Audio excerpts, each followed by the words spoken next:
Good morning, everyone. Since my very first moments in the job, I have believed that part of serving well would be to know, almost instinctively, when the time is right to make way for someone else. And when that time came, to have the courage to do so, even if to many across the country and in my party, it might feel too soon. In my head and in my heart, I know that time is now. That it is right for me, for my party, and for the country. And so today I am announcing my intention to step down as First Minister and leader of my party. I have asked the National Secretary of the SNP to begin the process of electing a new party leader, and I will remain in office until my successor is elected. Please know that while hard, and be in no doubt, this is really hard for me, my decision comes from a place of duty and of love. Tough love, perhaps, but love nevertheless for my party and above all for the country. Let me set out as best as I can my reasons. First, though I know it will be tempting to see it as such, this decision is not a reaction to short-term pressures. Of course, there are difficult issues confronting the government just now, but when is that ever not the case? This decision comes from a deeper and longer-term assessment. I know it might seem sudden, but I have been wrestling with it, albeit with oscillating levels of intensity for some weeks. Essentially, I've been trying to answer two questions. Is carrying on right for me?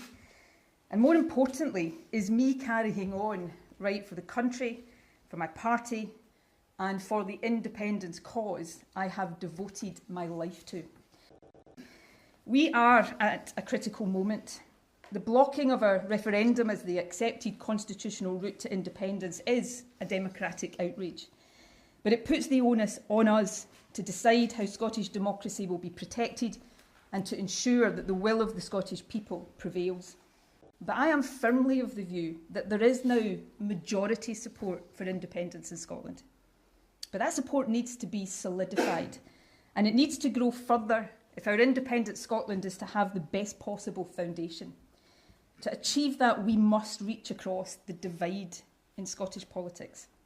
And my judgment now is that a new leader will be better able to do this.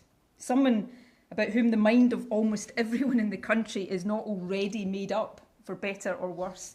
Someone who is not subject to quite the same polarised opinions, fair or unfair, as I now am.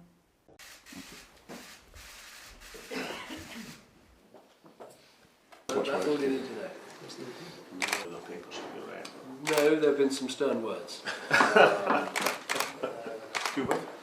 With the offending ministers. Go for it!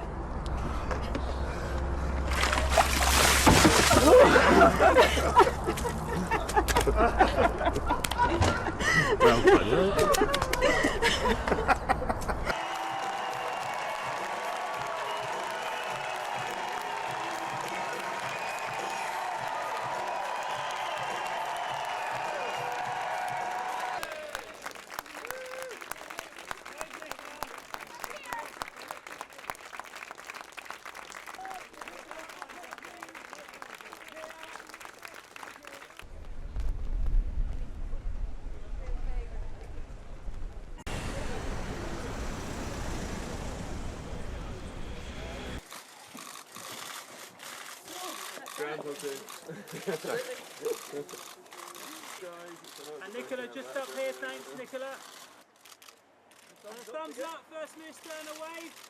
That's great, thank you. This is the start of the thumbs up. That's good.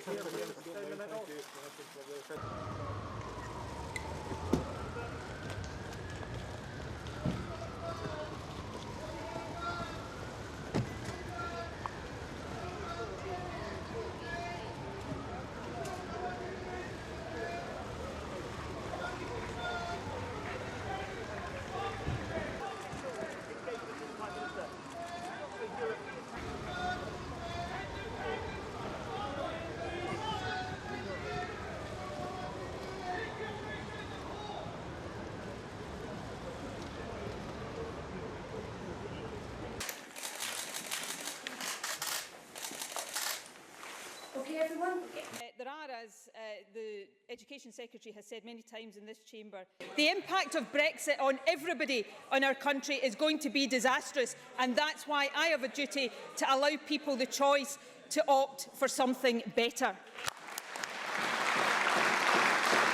Ruth Davidson.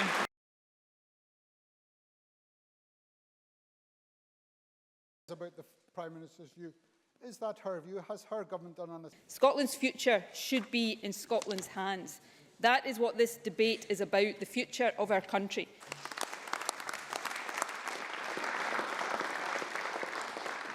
We will move to a vote and members may cast their votes now.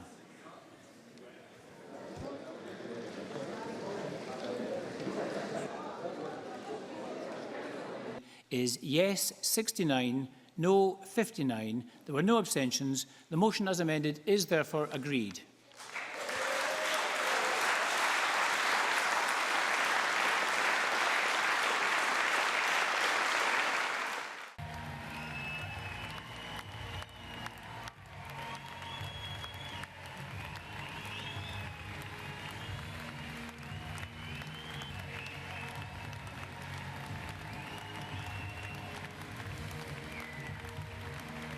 A manifesto that reflects our belief in the infinite possibilities open to the people of Scotland if we work together in the common good to build the kind of country we know we can be.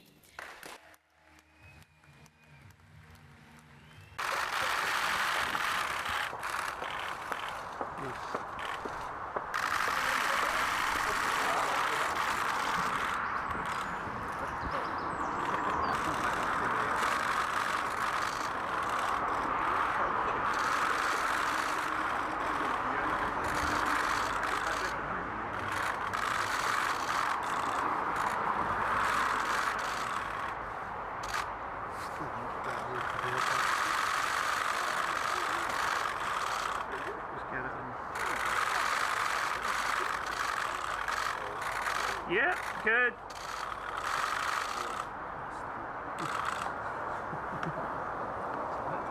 Ongoing discussion. Anyway, it's been easy to have attracted a lively group of supporters. Lively group of supporters.